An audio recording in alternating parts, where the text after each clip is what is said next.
Hi, Year 13. This lecture is looking at the study of punishment and victimology. And we're going to cover some of these questions on the left-hand side. So what is the function of punishment in today's society? How has punishment evolved over time to its present form in today's society? What are the different perspectives on victimology or becoming a victim? And what are the patterns and impact of victimisation, which I'm sure lots of you can already identify from some of the previous work we've done with different social groups and their experiences of crime and deviance. So, what are the main functions of punishment? Well, from these images you might be able to gather. The first one's quite an old-fashioned image, a man in the stocks. And arguably this might be a form of deterrence, and the key people in this picture are actually the audience looking at him. So how would that prevent people from committing crime?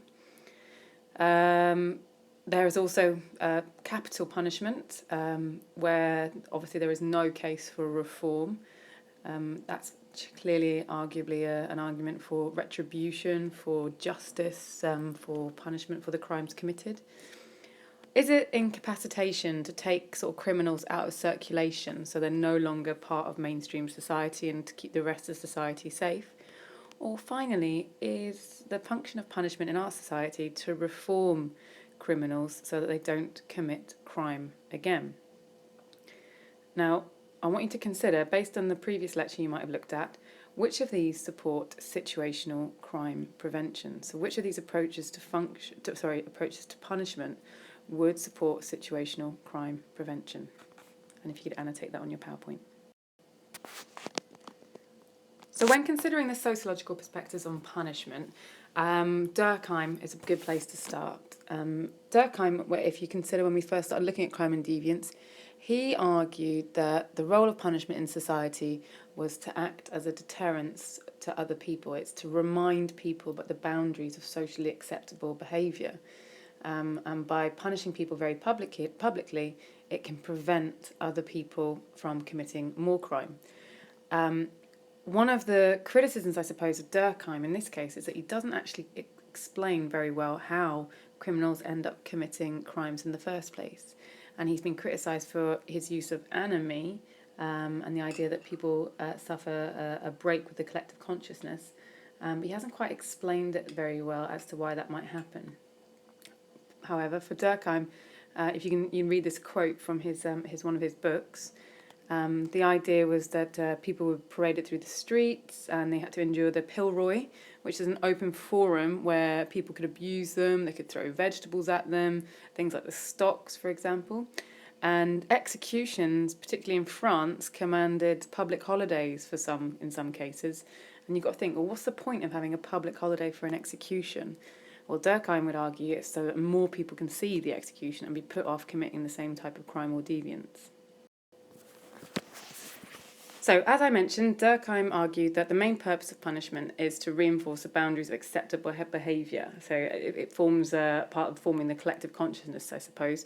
And secondly, it also maintains social. And he talked about traditional societies and how in very traditional society, retributive justice reflects a desire for revenge against the wrongdoer who has offended the shared norms and values, so hence why you get the stocks. Now, apologies, the animation hasn't come up on your version of this PowerPoint, but those labels on the right-hand side, they went to a sort of circular diagram where in the very, very middle you had the core values of society. Then in the outer circle you had the permitted action. And then in the circle around that you had what we class as deviant actions. So if you remember socks with sandals, picking your nose, farting in public, that's kind of deviant action. And on the outside of all of the circles is what we class as illegal action, when you actually break the laws of the land. What we've seen more recently in modern societies is this move towards restitutive justice. And this is where the offender or the crime and the punishment comes in the form of compensation for the damage caused by the crime or the criminal. So they might pay a fine, they might conduct community service. So this is kind of a move towards restitutive justice. However, Braithwaite we can use to sort of criticise this kind of approach to restitutive justice. What does he say is actually going on in our society when it comes to the role of punishment. What does punishment in our society do to the offender in particular? Marxists would argue that the main purpose of punishment is to reinforce the ruling class dominance and the existing social order. This links very closely to some of the lessons we've covered earlier on in the year. The idea that actually laws are created and enforced in a way that benefit the ruling class. Okay, so we have laws that basically criminalise working class behaviour and punish working class behaviour, such as like things like smoking in public places, loitering, antisocial behaviour. Whereas you get examples like Bhopal, where actually the laws in place weren't enough to protect the local people from that absolute travesty when hundreds of people were killed and then later on thousands died as a result of the actual gas explosion in 1984. The people responsible, the corporation, were never put in jail. They were never effectively punished. They were fined, so it's a form of restitutive justice, but in the context of their overall profitability, the fine was quite small. Within a Marxist approach to punishment, they argue that punishment is generally based on capitalist principles. So fines, for example, that's a capitalist principle, taking away your material resources. And imprisonment is a form of subjugation for the working class. Now, you've got to remember that if you imprison someone, it takes away your means to support yourself and your family, and it removes all of your material goods. Okay, you can have your material goods confiscated, and all of this is around the principle of like the real way to punish someone is to take away their material right to produce their material goods. It doesn't seem to link very much to reform. It doesn't talk about senses of guilt. It's all about punishment materially. Foucault's examination of the birth of the prison looked at two types of power.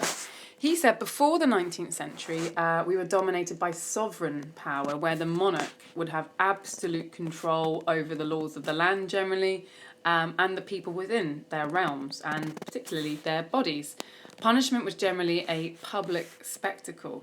Okay, and this was very much why we had many more punishments around about the theme of revenge, sorts of flogging, pillaring, and hanging and executions.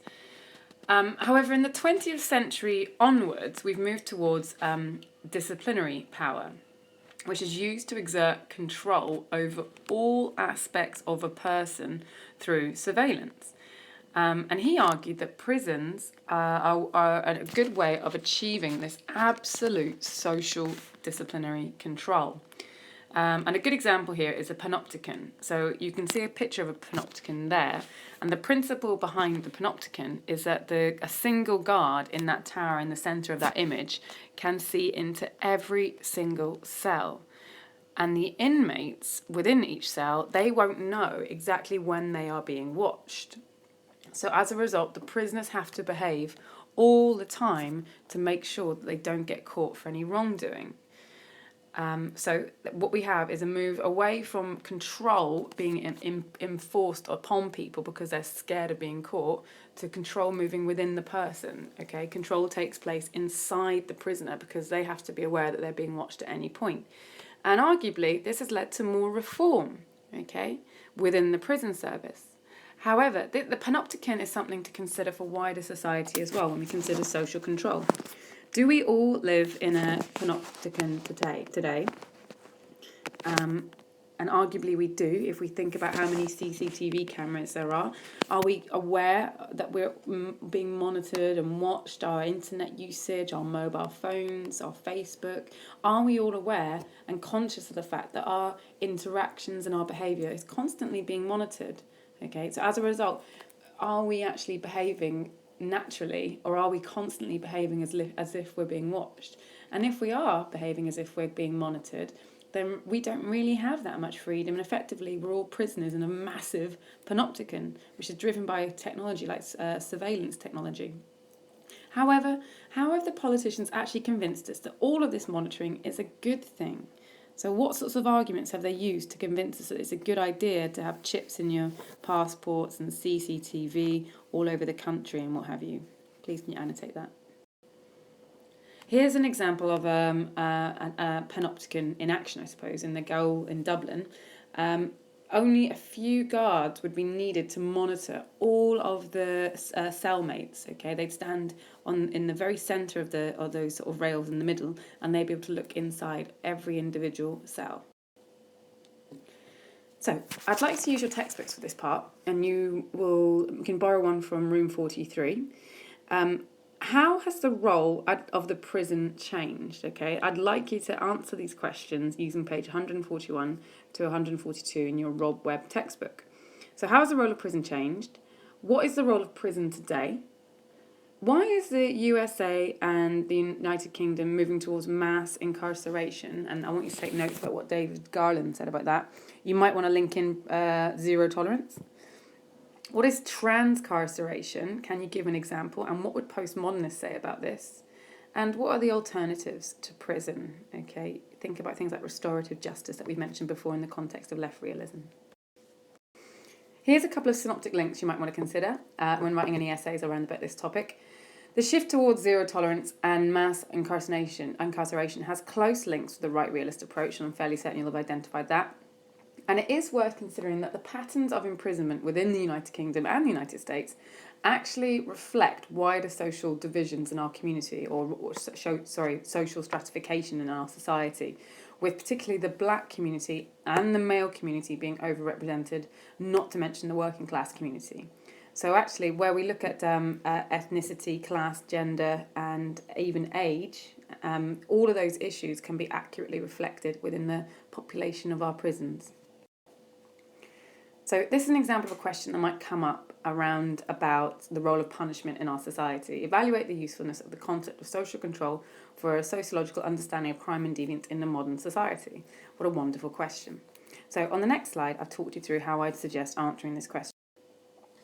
Actually, what you need is two sides of the argument. Yes, saying social control is good and it's useful, and the other side of the argument, which is actually social control is ineffective or it's unfairly applied. Okay, so I've suggested the following points. You could make the argument that formal social control is really important. The police and the army, how do they operate? Threat of arrest and prison. However, the weakness of this approach is a left realist argument. It creates them and us. Then you can have a discussion about informal social control, how things like the media and education teach us norms and values of expected behaviour, transferring the value consensus, or what the Marxists possibly would call, as we've said in the AO2, they would argue this is actually part of the values of the ruling class. And you might want to link in Louis Althusser, ideological state apparatus. You can even criticise this argument, saying things like the media actually creates crime by fueling relative deprivation. And here you can link in Merton. CCTV, it's an example of formal or informal social control, depending on who's actually running the CCTV. And this is linked to the panopticon, with social control taking place within everyone. But then there's a criticism saying that CCTV doesn't reduce crime, it only catches it, okay, or detects it. It doesn't actually prevent it occurring. Or you can use your criticism of situational crime prevention, which is that actually all it does, it just pushes it around the corner outside the view of the camera.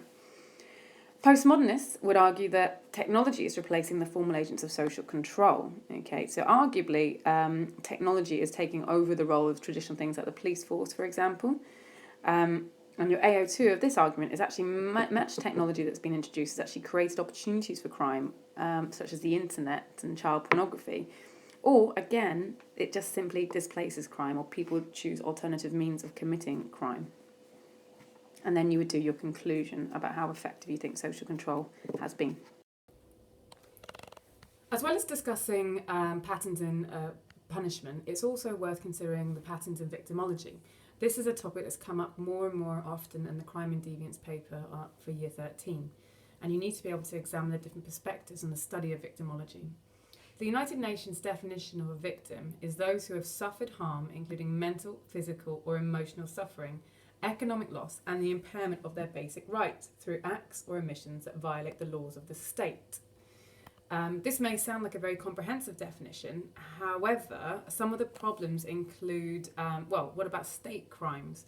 The state has the power to define what is criminal. So what happens when the state themselves actually starts acting in a criminal manner? For example, Hitler in the Holocaust, Hitler at the time wasn't actually breaking any laws. So that wouldn't have fallen within the UN definition of a victim. because it wasn't against the laws of the state. And what about the victims who are actually criminals themselves, particularly groups like illegal immigrants, drug dealers? What about those victims who are already acting criminally and yet have a crime take place against them? Where do they fit within that definition? Interactionists are very critical of the notion of a victim. They argue that it's a social construct, and generally our ideas about what is a victim are influenced very heavily by the media, public perceptions, and this is all reinforced through the criminal justice system. So apologies, this has been cut off the video, but the next little bit at the bottom says, so for example, our perception of a typical victim might be someone who's young, vulnerable, female possibly, or extremely old. Whereas we know from statistics it's actually men are way more likely to be involved in violent crime. And actually interactionists are more interested in who is it that has the power to label someone as a victim and likewise take away the label of being a victim. So this very much links to Howard Becker's notion of labelling people as deviant. The same principle applies to labelling someone as a victim. One of the perspectives on victimology is known as the positivist perspective. Now, positivists aim to identify patterns of victimization, and they aim to try and create almost a cause and effect relationship. They also look for victims that have contributed to their own victimization. So, positivist victimologists will attempt to identify victim proneness, okay, and that means that potential victims are different to non-victims, making crimes against them more likely. This is a fairly out-of-date principle. The most recent study really was Hans von Heintig in 1948, who argued that females, the elderly and the mentally subnormal, which is quite a controversial term now, were much more victim-prone and therefore more likely to have crime take place against them. Feminists at this point would be very critical of these kinds of assumptions, and they would argue that this kind of approach to victimology, if anything, is used as a form of social control against women and their behaviour and how they dress, for example. Positivists are also interested in victim precipitation, where the victim is in some way responsible for the crime.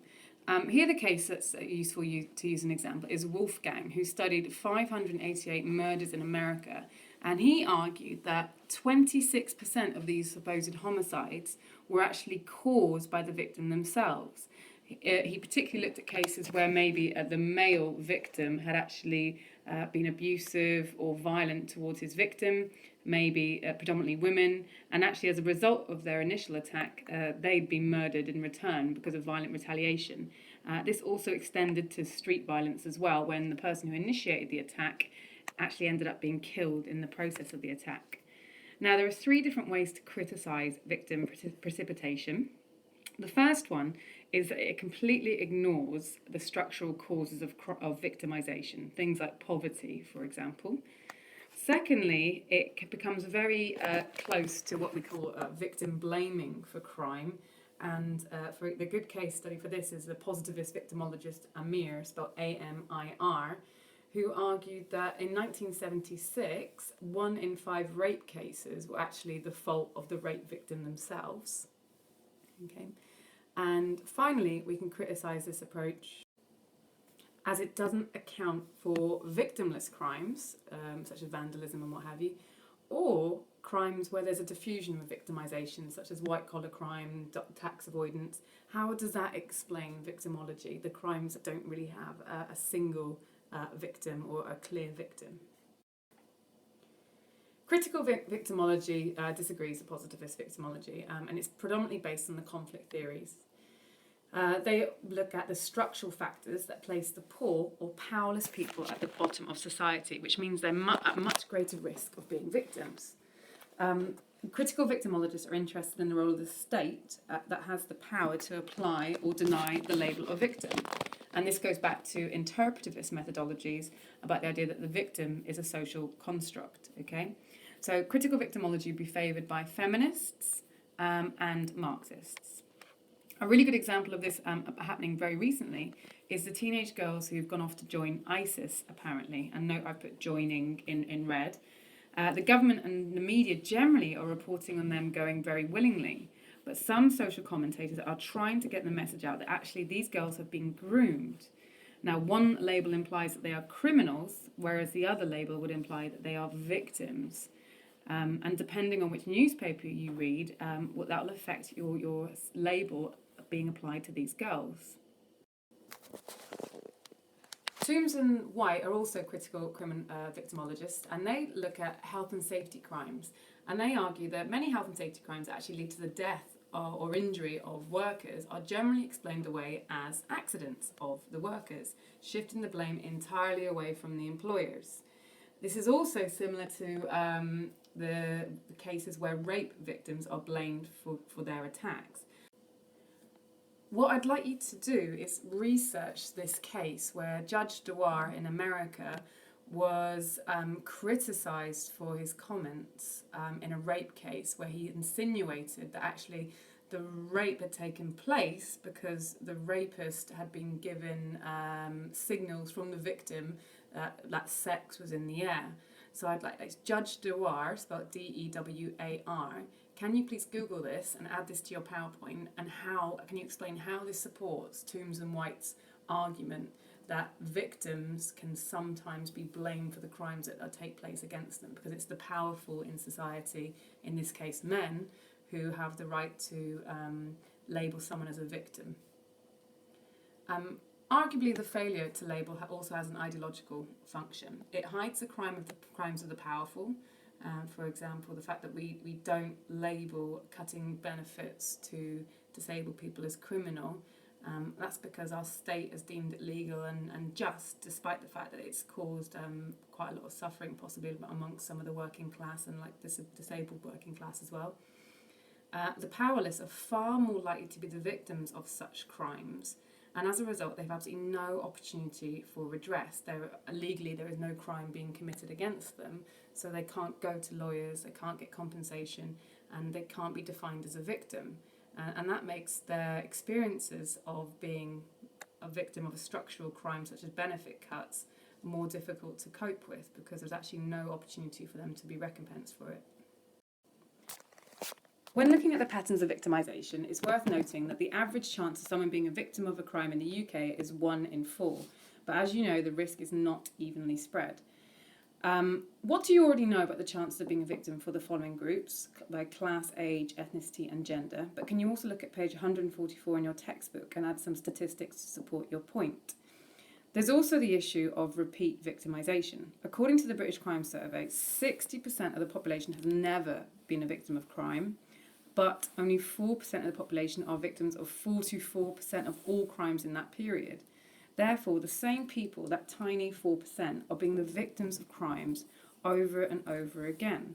So when we talk about the crime rate in this country, it's very much worth considering that actually it's a very small proportion of our society that are constantly being made victims of this crime. And these people are likely to be the poor, the powerless, the ethnic minorities, the lone parents, the females. And that really should change our approach possibly to law creation and law enforcement. Instead of treating those communities possibly as deviant and policing them more often, should we be doing more to support them as victims? Finally, just to consider the impact of victimisation, it is worth considering that, fair enough, we can talk about the physical and emotional effects of crime. However, there are plenty of hidden effects, such as sleeplessness, difficulties in socialising, sometimes leading to job loss, for example. And Painus has also identified indirect victims, such as friends, relatives and witnesses to crime taking place. They can sometimes be placed under quite a lot of stress, and they can also suffer similar mental health issues as a result of just being indirectly involved in a crime. There's also the example of secondary victimisation. And now this is when someone is a victim of a crime, but is a victim of injustice by this criminal justice system.